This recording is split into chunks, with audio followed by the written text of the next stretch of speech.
They begin, cause me to hear your loving kindness in the morning. Teach me to do your will, O God. Cause me to know the way where I should place my feet, to walk in the pathway of your love. So I'm going to sing and then we'll repeat, okay?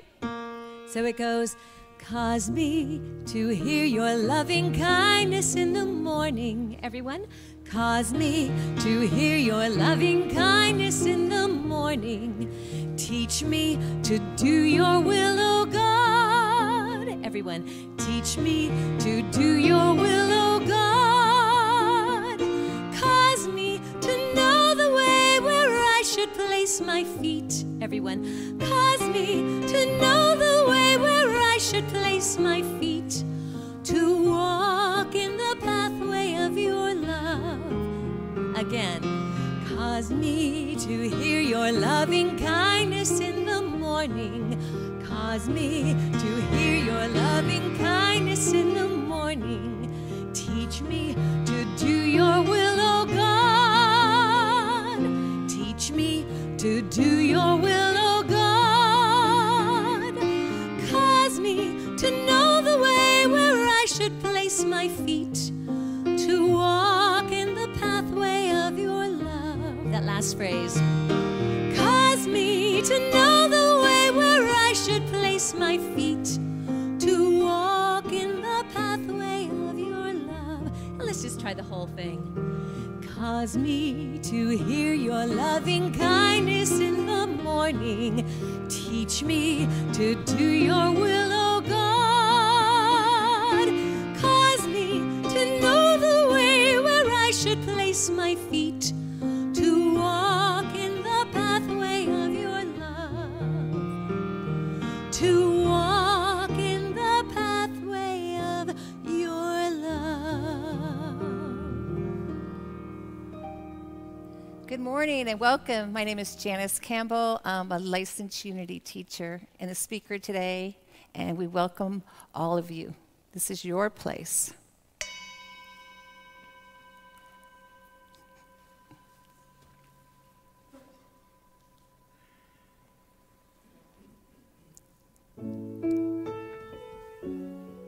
Now we open to the presence. The presence now, love is in this place.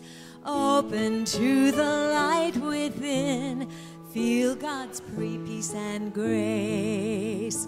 Open to the presence now, love is in this place. Open to the light within, feel God's peace and grace. Good morning, Unity. Nice to see all of you here this morning. I have to tell you, having been here for the first service, you're in for a wonderful time. We have the Bogus family supplying our music. Ed, Des, and their daughter Lily, who you'll get to hear later on, and oh my God, wait till you hear that. And we also have a longtime Unity member, Janice Campbell. She's doing our talk today. That's right. Now, when I say long time, Janice goes back to that class of James, myself, Tom. This is going back into the late 80s when she became a member in 1987. She was a worship assistant like me. She served on the board of trustees. She became a teacher, Sunday school teacher, and then got her Unity credentials to be a licensed Unity teacher. And one of her gifts is speaking and revealing the truth as students. She reveals the truth that she shares, that's her truth. And what was really interesting is how she has a way of making what's going on for us, she can speak to that so easily, and you'll get to hear her do that this afternoon. So we're really blessed to have Janice here. So let's give her a warm welcome.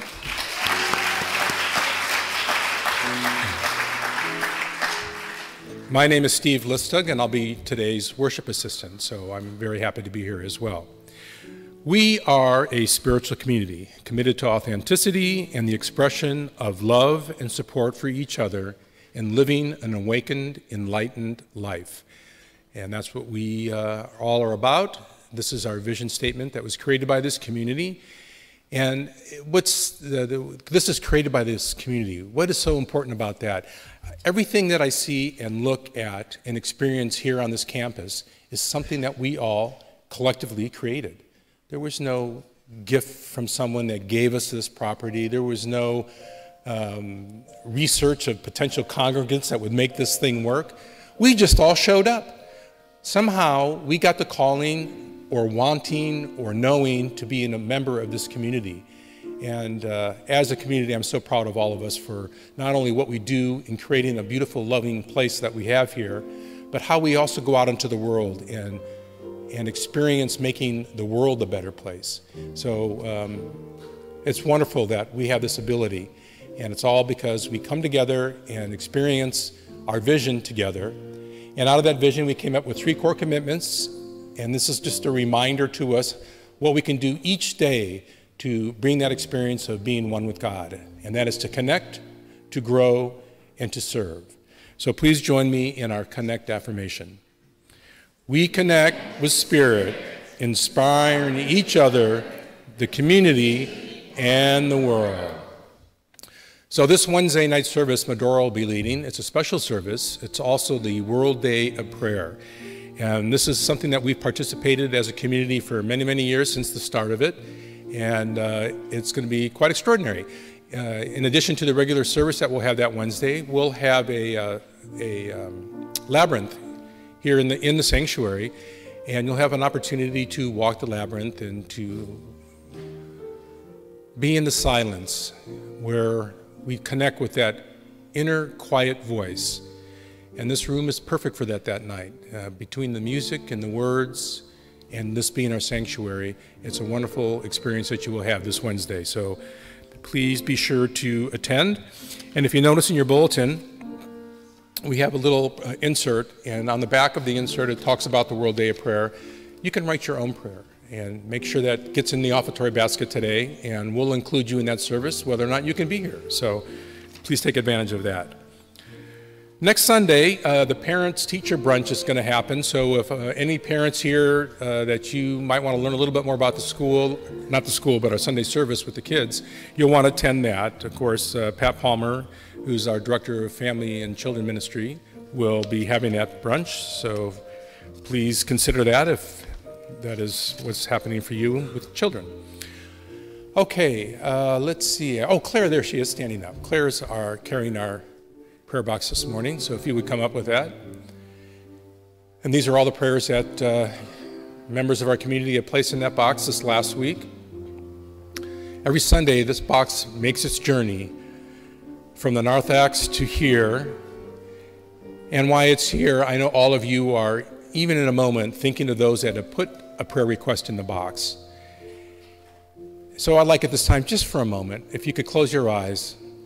And you don't have to know who or what or why is in the box. Just know that one of your possible friends, certainly one of our congregants, has a request, a need, a concern, and they place that in this box. So we together hold them in the light, in the love, in the power of the presence of God. And feel gratitude knowing that for the next 30 days, members of our community will hold them in prayer, individually, with much love, and their dedication in serving in this manner. We do feel that sense of gratitude. And after 30 days, those prayers will be sent to Silent Unity. We're in the beautiful chapel up tall on the tower. They'll be held in the light for an additional 30 days. So we give thanks for this opportunity to come together and pray. Thank you, Claire. So if you'd like to keep your eyes closed, we're going to go into a period of silence. But first, I'll read today's daily word. And today's word is the creative process. I am a divine expression of infinite creative energy. Symbolically, the 7 days of creation described in the Bible correspond to the 7 stages of the creative process. The book of Genesis also shares that humankind was created in the image of God. It stands to reason, then, that I must be an expression of that same divine energy and an essential part of the creative process. As such, I birth divine ideas into tangible expression in this mortal experience. The creative process is sparked by a vague restlessness, a dissatisfaction with what is. Ideas become manifest and clarity begins to take shape when I surrender to the process and I affirm, I am a divine expression of infinite creative energy. And from Genesis, so God created humankind in his image. In the image of God, he created them. So I invite you to take these words into that inner sanctuary, into that quiet, calm sanctuary within.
Hallelujah, hallelujah.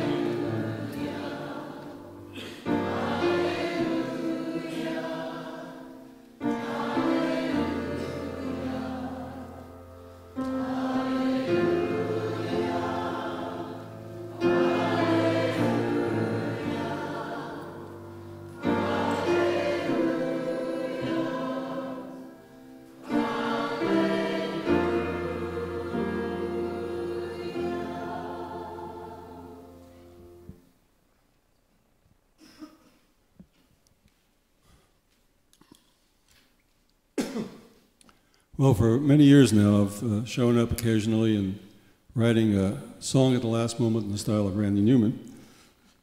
And today I thought I'd try something a little different.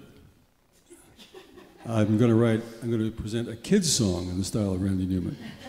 And it has something to do with Janice's talk. Okay.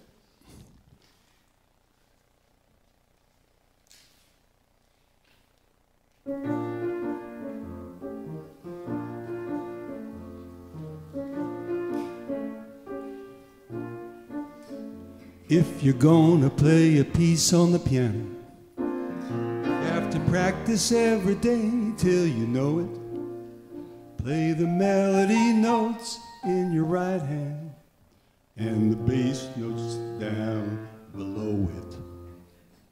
You have to be the piano player. That's who you have to be. That's not really who you are to your parents and your friends and me. Who are you? Just who you are. Your heart and your soul and your dreams when you're sleeping, and your joy when you're running and leaping. That's a gift all on its own. You're who you are, and you are all alone. When you're learning your table manners, practicing daily till you know 'em. Fork on the left, spoon on the right, or maybe it's the other way around. Don't slurp the soup, don't make a noise when you're chewing. Show an answer that you know what you're doing. Pass the potatoes, eat your tomatoes. Don't drop your napkin on the ground. But who are you? Just who you are.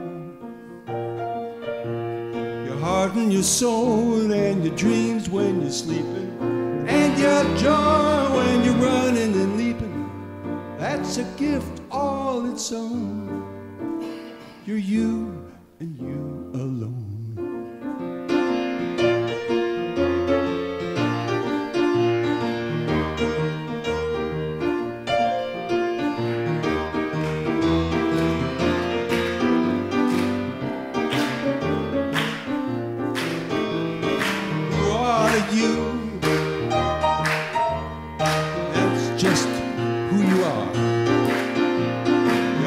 Your soul and your dreams when you're sleeping, and your joy when you're running and leaping.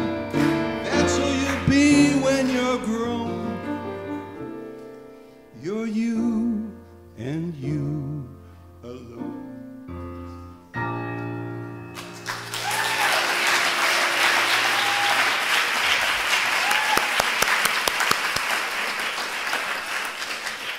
It's always so much fun when Ed is here singing and sharing his gift with us. Thank you, Ed.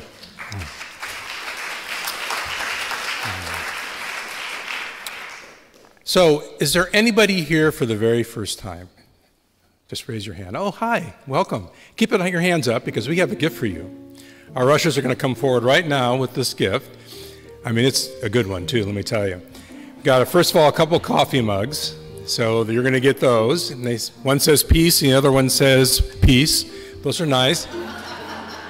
She has a booklet with information. And wait, do yours say peace too? Oh, they all say peace. All right. Well, lucky you. There's also a packet of information that gives you some information about Unity in Marin and what we believe, and we would love for you to have it.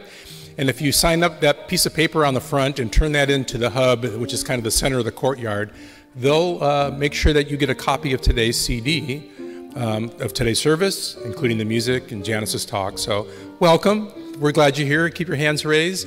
And if you're watching online for the very first time, that offer extends to you. And we're glad you're enjoying this service from your comfort of your home. There's a link there for you to check on that if you would also like to get some information about Unity in Marin. So it's always fun to have new people here because we were all new here once too. And I'm really impressed that you're sitting in the third row because usually the new people are way in the back. So personally, I welcome you, and please join us in the courtyard after the service for some fellowship and coffee and something sweet to eat. Okay, our second core commitment is to grow. Please join me in this affirmation. We grow in consciousness through education, healing, and prayer. Sue's continuing writer's workshop is going to be coming to an end. There's 2 more sessions, so yeah, she's done a great job. Good class, I'm sure.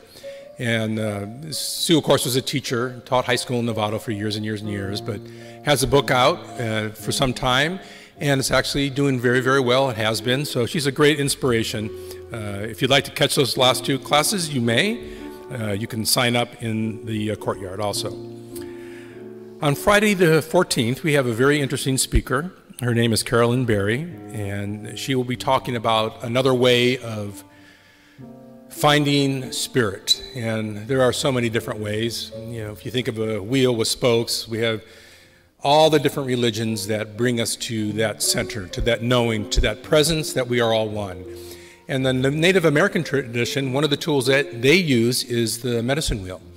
And so she'll be going through that process with you and to learn the ancient wisdom of what can be learned in that medicine wheel. One of the things that we have done here at Unity in Marin are vision quests that we have offered here in the past, several of them. That was our focus for the week. So you might find this very interesting. Sign up in the hub. The other exciting thing that's starting up soon is our fall book study. Our book is Dropping the Struggle, 7 Ways to Love the Life You Have. And this is by Roger Housden, who will also be our guest speaker next Sunday. Roger's story is quite interesting. He came to the realization of how free and at peace he felt being in prison in Iran. He was doing some work there, getting information together for his book, and they didn't apparently like what he was doing, so they put him in prison. And when I heard the story, it made me think of Joseph in the First Testament, when he had that time of incarceration in Egypt, and how he came out of that a different man and full of forgiveness and love and compassion and the realization that we are all one. These will be subjects that we'll be discussing in the fall book study, so you don't want to miss that next Sunday. Okay, if you would mind, actually not mind, please join me by standing and singing our statement of truth. There is only one power, only one presence, active in all my life and in the universe. God the good in all, through all, and over all. There is only one power, only one presence, active in all my life and in the universe. God the good in all, through all, and over all. Hallelujah, hallelujah, hallelujah, hallelujah, hallelujah.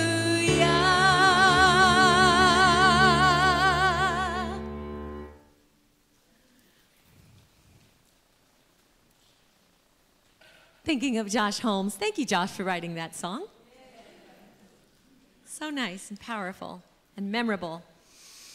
I was so grateful to learn what the talk was about when Janice contacted us, because it brought back to memory a song I'd written a while back that just was in a moment of clarity. I think when we talk about the creative process, that's so much what it is. You're looking at what seems to be a blank canvas or a blank mind, if you will, in a moment.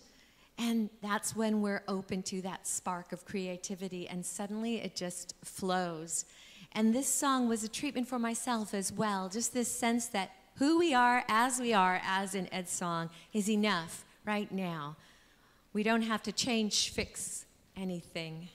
We are right now the Song of Soul.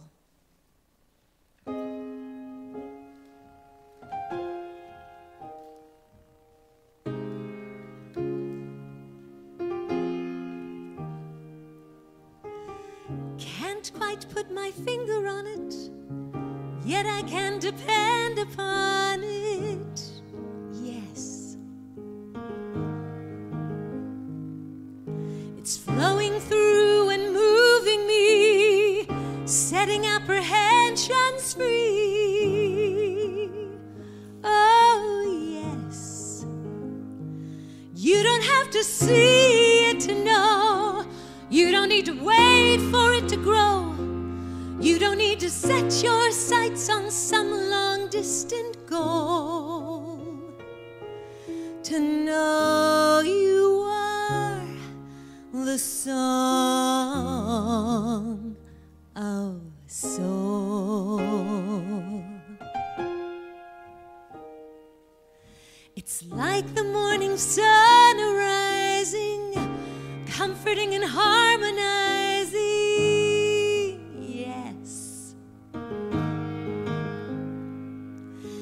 Painting everything I see in rainbow-colored artistry, oh yes. So you don't need to climb the highest peak, don't need any magic words to speak. You don't need to try and measure up and prove you're whole. To know you are the song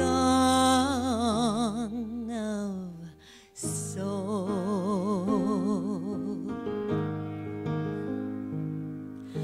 Right this very minute, there's no boundary, no limit to your light. One with all creation, you're an endless celebration, singing through the night. You can't quite put your finger on it, still you can depend upon it, yes. It's animating you and me, setting apprehensions free, oh yes. So you don't need to search the deepest sea, you don't need to change your history. You don't need to cross some stormy bridge and pay the toll. To know you are the song of soul.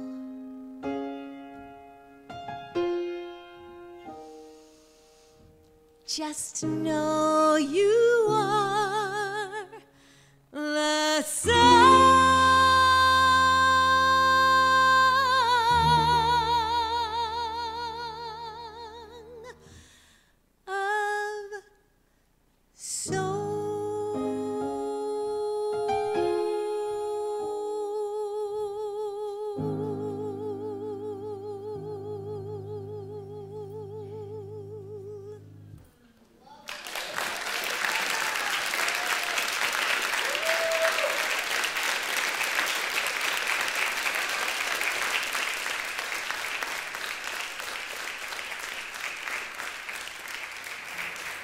Thanks. Thank you, Desiree. So beautiful that we're the song of soul. We don't have to earn the right to be here. We're the song of soul. And thank you, Ed. Love your song. You are you. Who we are is enough for one lifetime. Thank you. Steve was mentioning that I've been coming to Unity Marin since 1987. But I haven't been coming for the last 5 years. And it's just, what I want to talk today about is just kind of the journey that we get on. And I stopped coming because I started to feel like I was a guest in my own church, and I didn't really like that feeling. And then every Sunday for about a year, I would check in and like, we gonna go today? No. Gonna go today? No. And it just didn't feel right. But I missed Unity Marin, but it's also this being on this, I guess what I want to say is this journey that we get on, it's so personal to you. Like you can't really judge another person or really kind of understand their journey. That you're on your journey, you kind of have to do what you have to do. And so giving the talk, I wrote many talks. I threw many talks away. And I was wondering why I said yes to this. And so last night, with the last one thrown in the garbage can, I decided to pick up the Bible, and I started reading Psalm 23, and I actually read it for an hour straight because I felt so stuck. The Lord is my shepherd, I shall not want. He makes me lie down in green pastures. He leads me beside still waters. He restores my soul. He leads me in paths of righteousness for his name's sake. Even though I walk through the valley of the shadow of death, I will fear no evil, for you are with me. Your rod and your staff, they comfort me. You prepare a table before me in the presence of my enemies. You anoint my head with oil. My cup overflows. Surely goodness and mercy shall follow me all the days of my life, and I shall dwell in the house of the Lord forever. And it was such a good reminder of what it is to be on the spiritual journey and to really be on that journey with God and how scary it could be sometimes. And it's interesting, I was listening to a book on tape, and the person was talking about the Bible, and he said, try reading the Bible like you don't know what it means. Just read it like you're reading it fresh. And I've been reading Psalm 23 lately, and whenever I got to the sentence, he makes me lie down in green pastures, it never really meant much to me. I was like, what does that mean? Makes me lie down? But then last night, he makes me lie down in green pastures. It's those moments when you just have to kind of surrender and like, this is not working. But I did get up and I wrote some notes, so I'm ready to go. Anyway, what gave me the inspiration for the talk title, this is, it's the journey, not the destination, was a few weeks ago at the Unity in Marin annual meeting. There was a woman who stood up, we were talking about the finances, and she had a recommendation of how to pay off the mortgage sooner. And it was a good recommendation.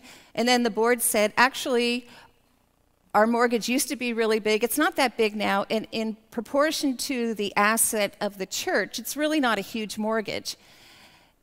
And so I was thinking about that and thinking that, wow, we used to have this really big mortgage, and now the mortgage has come down. And yet in that time, people have gotten married here. There's been celebration of life services. There's been lots of classes, lots of activity. And then it's got me thinking in my own life about, recently I have 3 kids, and the youngest one just went off to college a week and a half ago, so now an empty nest. But I was looking through the pictures and like, wow, that was so fun. The kids were so happy. Look what we did. That was so great. But then also I was thinking like, I remember what was going on there. We were trying to refinance again, and this job just went away. And, like all these things are kind of happening simultaneously. And I just thought that was so interesting how we kind of live these parallel lives where even though we may be stressing about different things and we're thinking like, oh, I wish this would be different, but yet on top of it also is we're actually living life. Like there's a beautiful life that's being lived through us. At the same time, we may be focusing on different things. I thought that was really interesting. And then also, so it got me thinking about the journey and my journey.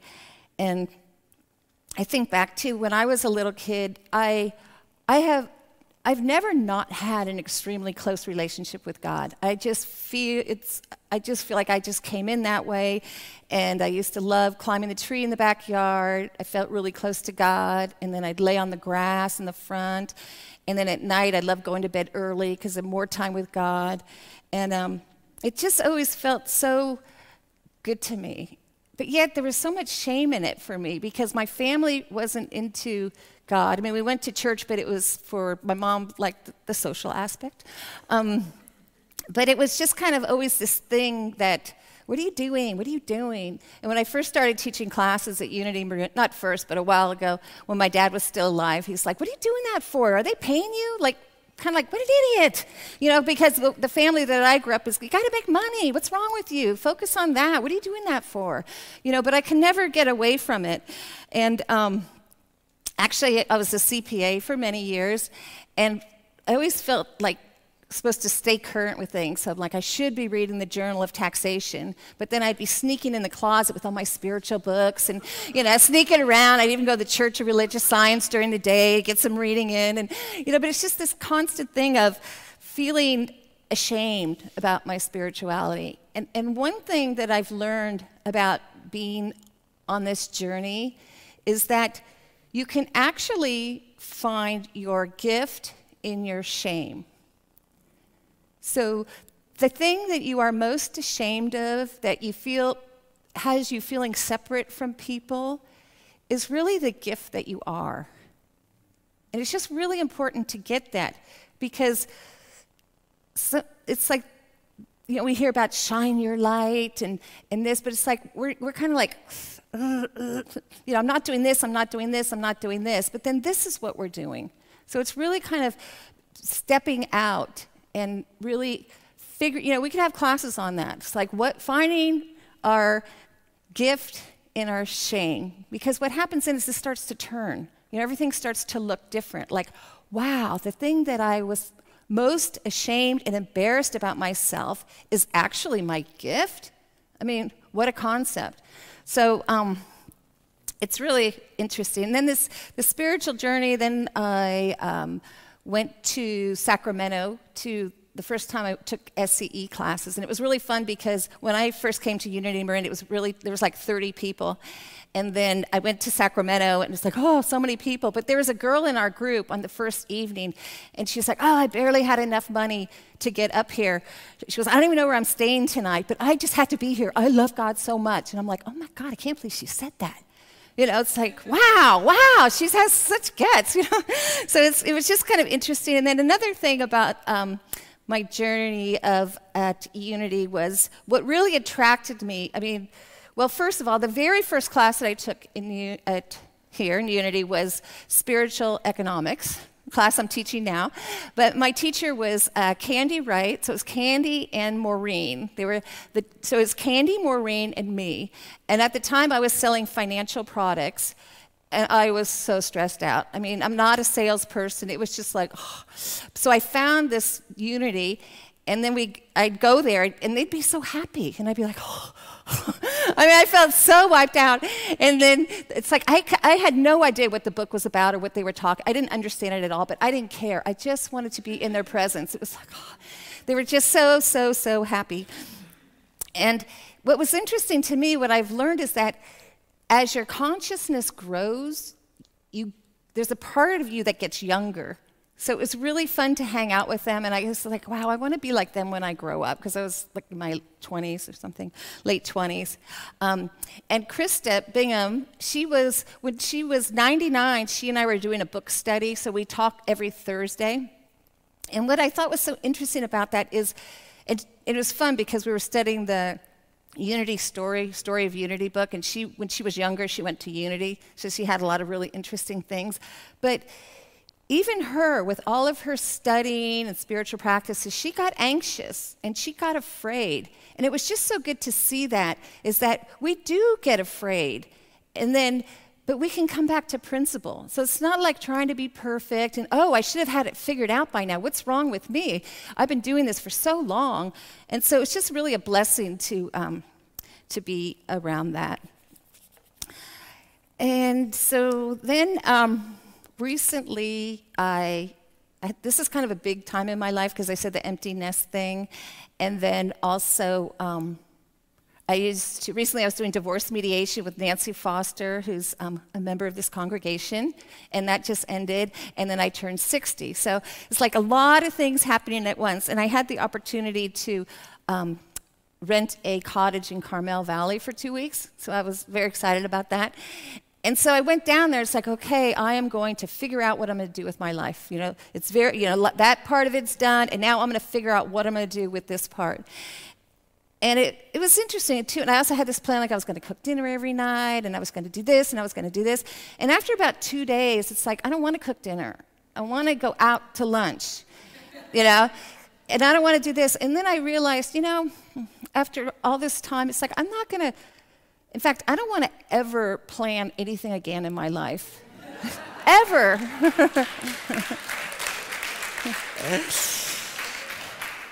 But there's like a really good reason for that, because I look at all the times that I have tried so hard to accomplish things. I mean, I've written books, I've done so many things, put so much effort into it, and it just doesn't work. And a lot of times I've noticed too that whenever I compromise myself, those compromises have to be unwound. So it's so great to get to a certain point and you're like, well, you start to see like, okay, this does not have to keep playing out. So again, it brings me back to that spiritual journey where from now on, I want to, because I know when it feels right. That feeling when you're aligned and it's yours to do, you're like, yes, yes. And then there's those other moments where I really should be doing that. What's wrong with me? Why don't I do that? The shoulds, the shoulds, the shoulds. But so no more shoulds, because I don't want to spend time and energy doing that anymore. And then the fear thing. It's interesting because a few weeks ago, Medora says, oh, why don't you give the Sunday talks? I'm like, okay. She said, it's great because you haven't been around and there's new people and they don't know you and you could introduce yourself. You're a teacher. So it sounded really great. But you know how that is? As the time gets closer, it's like, what was I thinking? What was I thinking? What was I thinking? And then last Sunday, we had that wonderful speaker, Reverend Linda, and she was dynamic. And then I go out into by the ladies' room, and there's Colleen, who I adore. She's like, oh man, you got a big act to follow. And I'm just like, And she goes, I think you better add some humor. You got to add some humor. That's it. And it's like, She goes, but you'll be great. And it's just like, and then it's this thing, why did I say yes to that? What was I thinking? And then, like last night too, and I started feeling all, so I was reading Krishnamurti, and it's like, okay, I'm going to go to the chapter on fear. I really want to read this, because that feeling where you're just feeling it. It's like just stuck, fear, stuck. And then he says, wherever there is a desire for self-protection, there is fear. So I thought, ooh, that's good. There's a reason for this fear. We're trying to protect ourselves. And then I started thinking, like, what am I, like, this moment, I mean, it's not like not collapsing all the fear at once, but very specifically to this talk, what's the fear? I know this congregation. I know these people. I love them. What is so scary about this? And then I started thinking it's because I've been a teacher for like 30 years, and when I teach, I'm very relaxed, and I'm very confident, and I'm very comfortable. And I feel like I'm going to let my students down. I mean, they're going to come and they're going to be like, oh, we thought you knew what you were talking about. Why are you so nervous? And, so it's that thing of like, I don't think it's really about how long we're on this journey. It's more like recognizing that when we fall off the horse, how do we get back on? Like, what are the principles that remind us of the truth of who we are? Because whenever we're feeling that resistance, what's interesting is the fear is in there, and the fear is because we have a misunderstanding of our value. In that moment, we forgot that we are the song of soul. We forgot that, and whenever we forget that, we could feel it, and it hurts. It's painful. So it's the practice to keep reminding ourselves, but also, whenever we feel that resistance, there's always a desire present too. Like we wouldn't feel the resistance if there wasn't a desire present. So there's some life force, there's some energy that wants to be lived through us, but then at the same time, sometimes we obstruct that with the fear. So it really helps to have this process that I work with people as we do understanding. Like if you really, oh, no wonder I got afraid.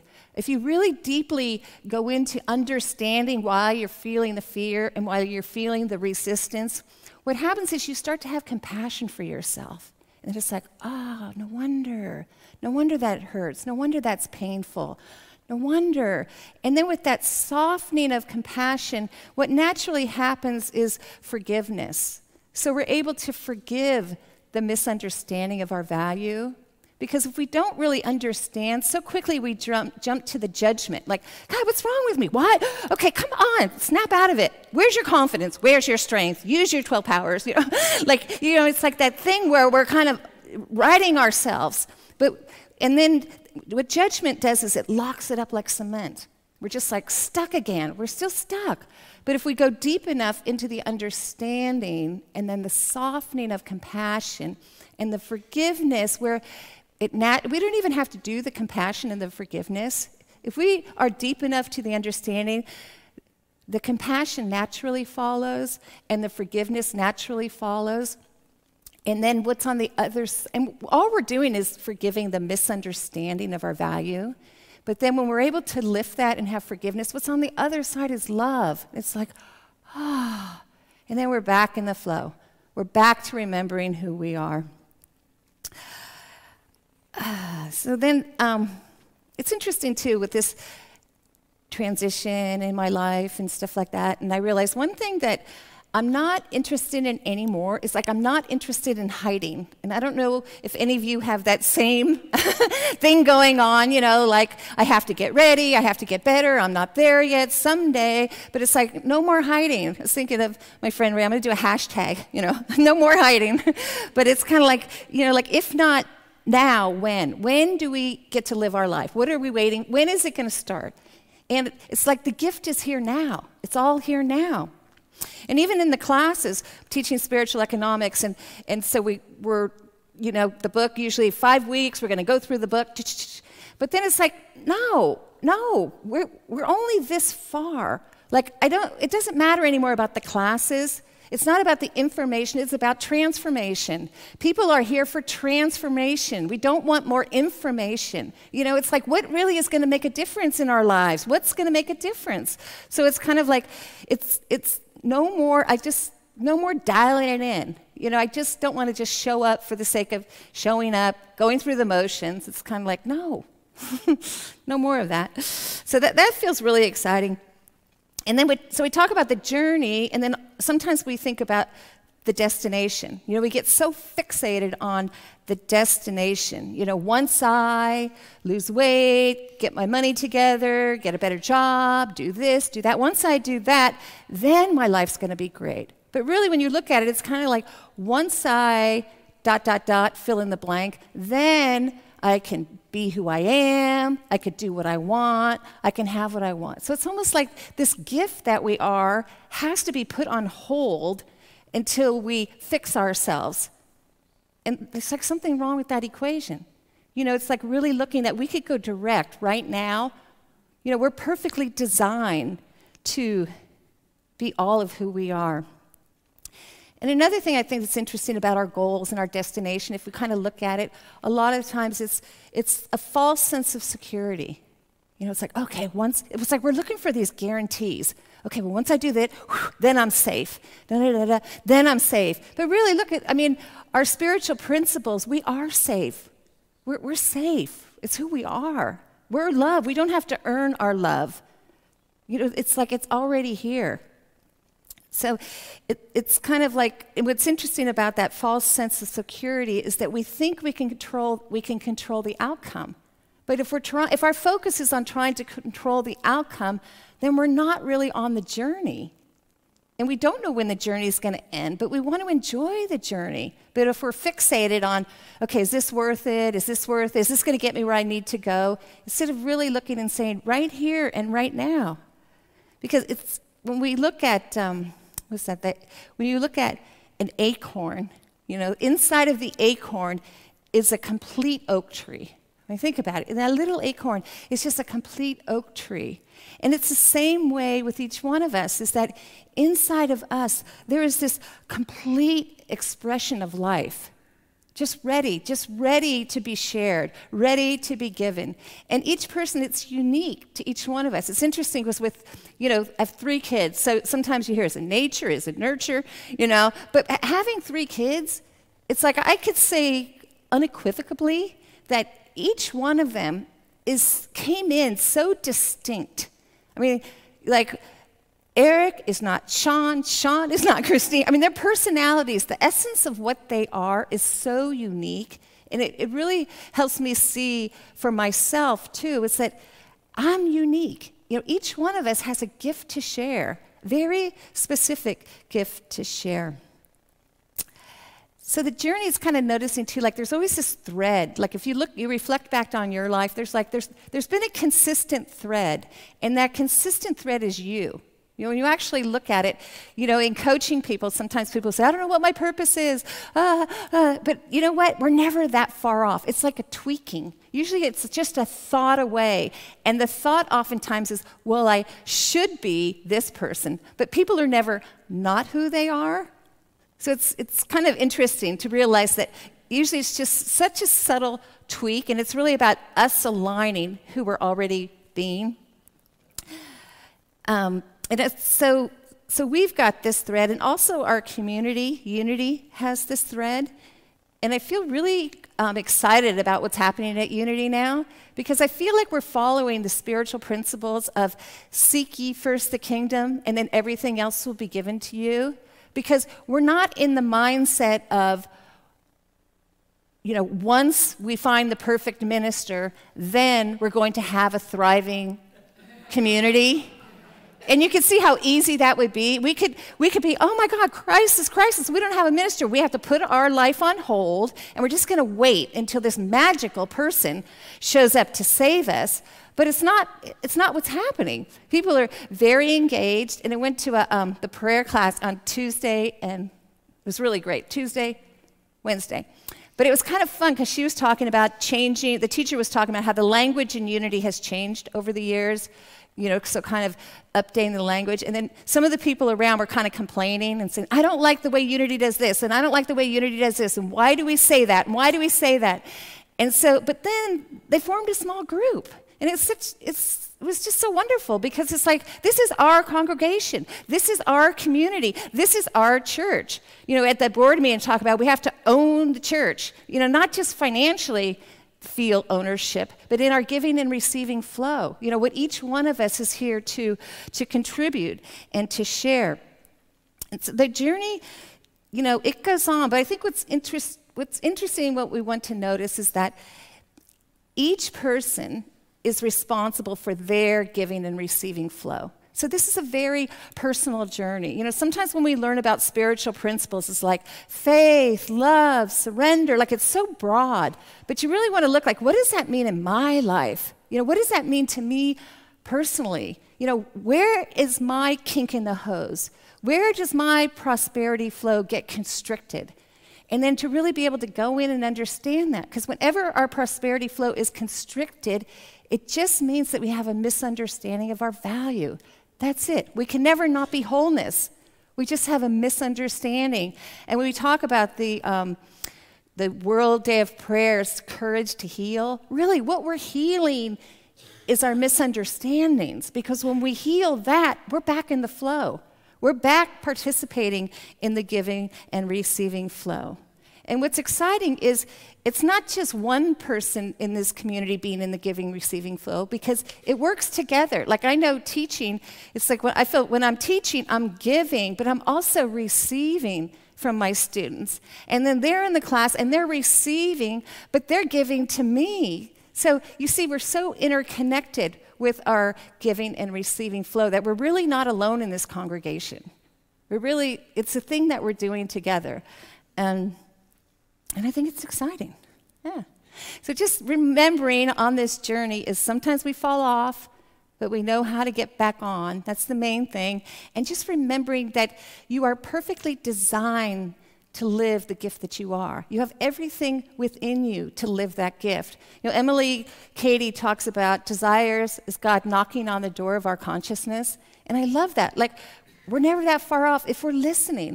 You know, it's kind of having that discernment between listening within and following that guidance versus having our attention out there and thinking like who we should be or what's the right, you know, what we should want.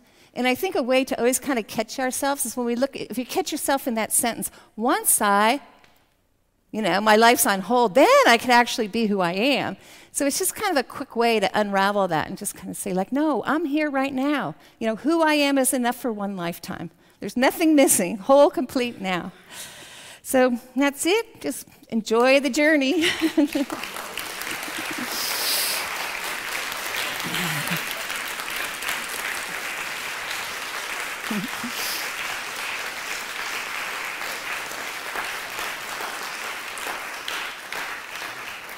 So our denial is, I no longer believe that I'm not good enough. So let's say that again. I no longer believe that I'm not good enough.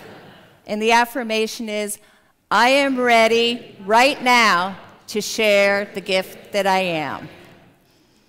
Okay.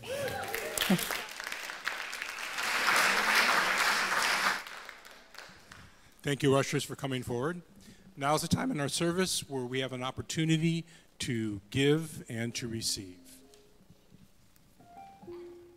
Just because I'm here today, we're going to sing our song, The Old Way, just as we give. Just as we give, so we receive. Richly we live in one golden weave. There is nothing we can lack. We give from love, and love gives it back. Just as we give, so we receive. Richly we live in one golden weave. There is nothing we can lack. We give from love, and love gives it back. And now I'd like to hand the microphone off to our daughter, Lily Nicole. But first, it's Desiree's birthday. So, happy birthday to you. Happy birthday to you.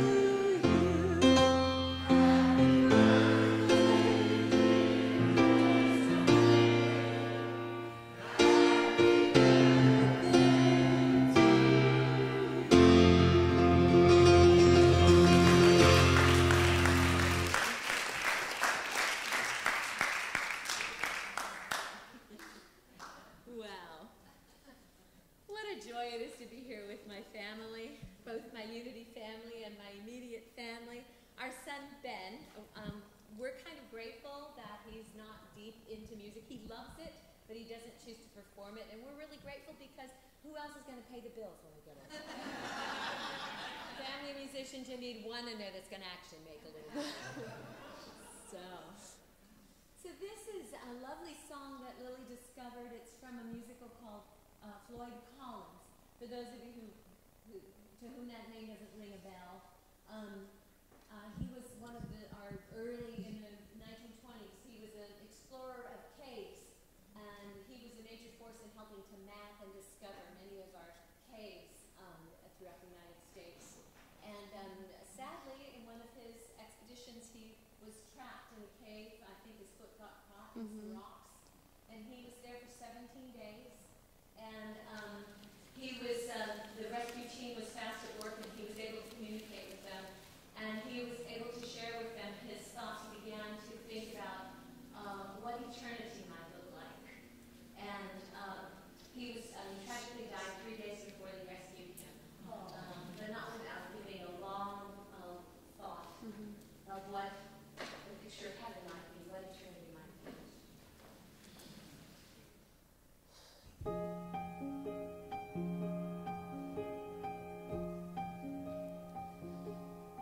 Is it warm? Is it soft against your face? Do you feel a kind of grace inside the breeze? Will there be trees? Is there light? Does it hover on the ground? Does it shine from all around, or just from you?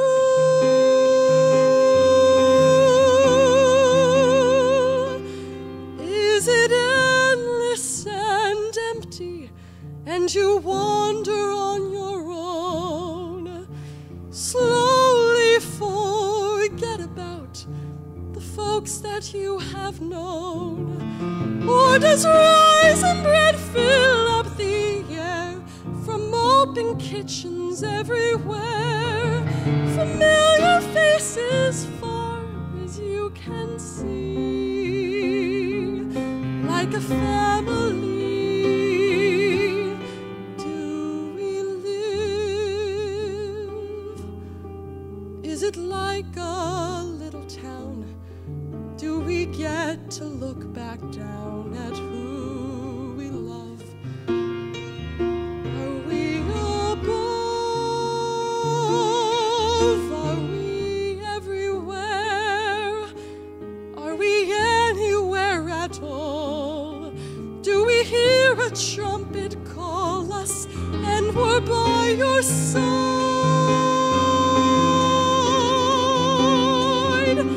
Will I want, will I wish for all the things I should have done? Longing to finish what I've only just begun. Or has a shining truth been waiting there for all the questions everywhere? In a world of wondering, suddenly you know, and you will always know. Will my mama be there waiting for me, smiling like the way she does, and holding out her arms, and she calls my name? She will hold me just the same.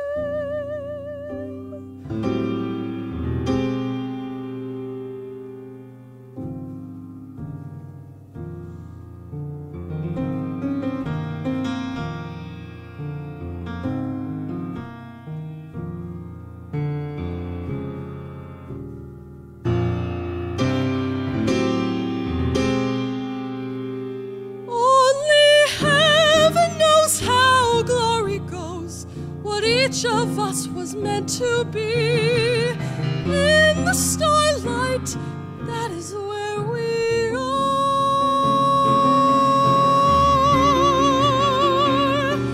I can see so far.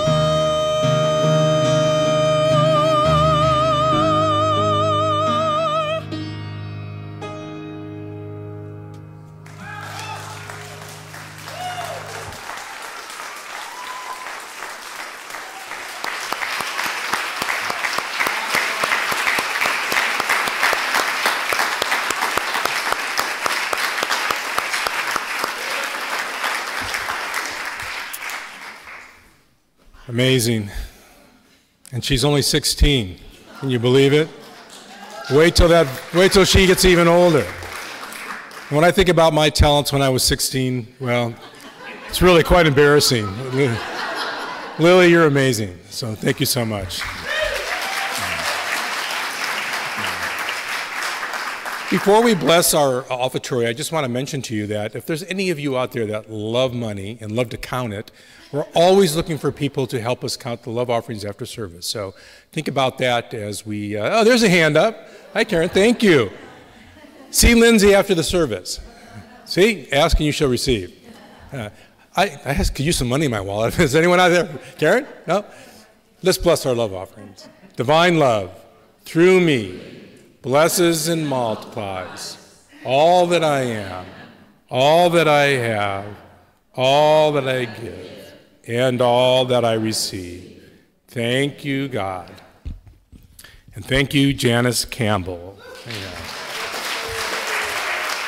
There were so many little gems in her talk, and I love how she spoke to each and every one of us individually. I heard noises.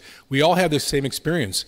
And although she didn't call it self-judgment, she called it misunderstanding, which was so much softer and sweeter. But you were telling and speaking to things that we all think and need to hear. And often when a minister's up here, they're lofty in their ideals and they're trying to share something that's really big in their head at the moment. And often we miss the point. So it was really, really cool today to hear you talk about things that we are all needing to hear and making it and reaching us on a level that could really clearly understand. So thank you. I personally will be less judgmental, and Well, I'm judging myself right now, so I better move on. I just wanted to mention something that she mentioned in the earlier service, just to show how spontaneous this whole thing was for her, and really what a beautiful demonstration it was of trusting in the moment. The Bible that she referred to, she went recently to visit her daughter in Reno, and it was the Gideon's Bible from the drawer. She brought home with her. Which, by the way, is not stealing. So anytime you find the Gideon Bible, you are welcome to take it. And if you don't believe me, check it out on their website. Our third core commitment is to serve. Please join me in this affirmation. We serve spirit, community, and the world with love, joy, and a sense of adventure. For those of you that are into the Mastermind program, I know there's several of you out there that are working in that process. You can get your Mastermind book at the journal at the bookstore now, down the hall at the end of the breezeway. So please be sure to do that. This is for the year 2019. And, while you're there, you might want to buy some books or order some books. I just want to remind you that we all read books and we all go shopping, but you can go down to the bookstore and talk to Christine. You have a question. I'll get to that later. Oh, who's masterminding right now? Well, I've done it many times. See me after service. And I personally masterminded Heidi into my life, so that was pretty good. That's enough of that. So the point being about the bookstore, you can order any book from Christine, and she'll get it for you in a few days. And I know I've ordered music that I couldn't find anywhere else, a CD of this or that. And so this is our bookstore, and the proceeds from that bookstore go back to us. So please consider that when you do your shopping. Yeah. So in our continuing series on Is There Life After Death, we have Sandra Cohn. It'll be here on Friday, the 21st. Sandra's local from Fairfax, and she has a compelling story to share with you about her experience of dying and then not really being dead. So they're all very extraordinary people and very compelling, so please sign up for that. Our blood drive is on September 23rd, a Unity Marin blood drive. We do this every year. For whatever reason this year, we only have one sign up. So I encourage you to sign up and be someone there that will give of their blood. You see on the slide it says each blood donation has the power to save up to 3 lives. 10 years ago, I signed up for the blood drive here at Unity Marin, and when in the pre-op stuff, the nurse looked at me and said, "Honey, I can't take your blood." I said, "Why not?" I said, "Your blood pressure is so high, it would be dangerous for me too. You need to see a doctor. I mean, not next week, Monday, tomorrow." And I did, and that problem got resolved. But the point of all that being is this is a really important thing that we can all do to help each other, because that's who we're helping.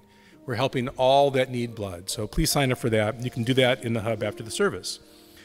And if you didn't drop your little prayer request in the love offering basket, you can drop it off anytime in the narthex or in the office, and we'll make sure that your prayers are included in that evening or day of prayer. Okay, we're almost done here. Starzell, thank you for leading our sign-up sheet for the sponsoring of flowers and the food. Today's flower sponsor was Kurt Ware, and I'm getting to recognize the flower arrangers. You look at them and go, yeah, Judy. You can always tell a Judy flower arrangement. Fantastic job. We appreciate that. Thanks to Robert Chandler for being our food sponsor today, our hospitality sponsor in honor of his 9th wedding anniversary. So we appreciate that. And again, bookstore, I think, is up there again. Please see Christine after the service. Prayer chaplains, would you please rise? Hello, prayer chaplains. Thank you for being here today. As we've been talking about all day, prayer is a very important part of Unity in Marin, and these lovely people have dedicated their experience here to serve you in prayer. So if you are in need of any prayer support after the service, they'll be here, and they would love to say yes to your requests. So please see one of our chaplains after the service. And if the rest of you would rise now and join me in our prayer for protection.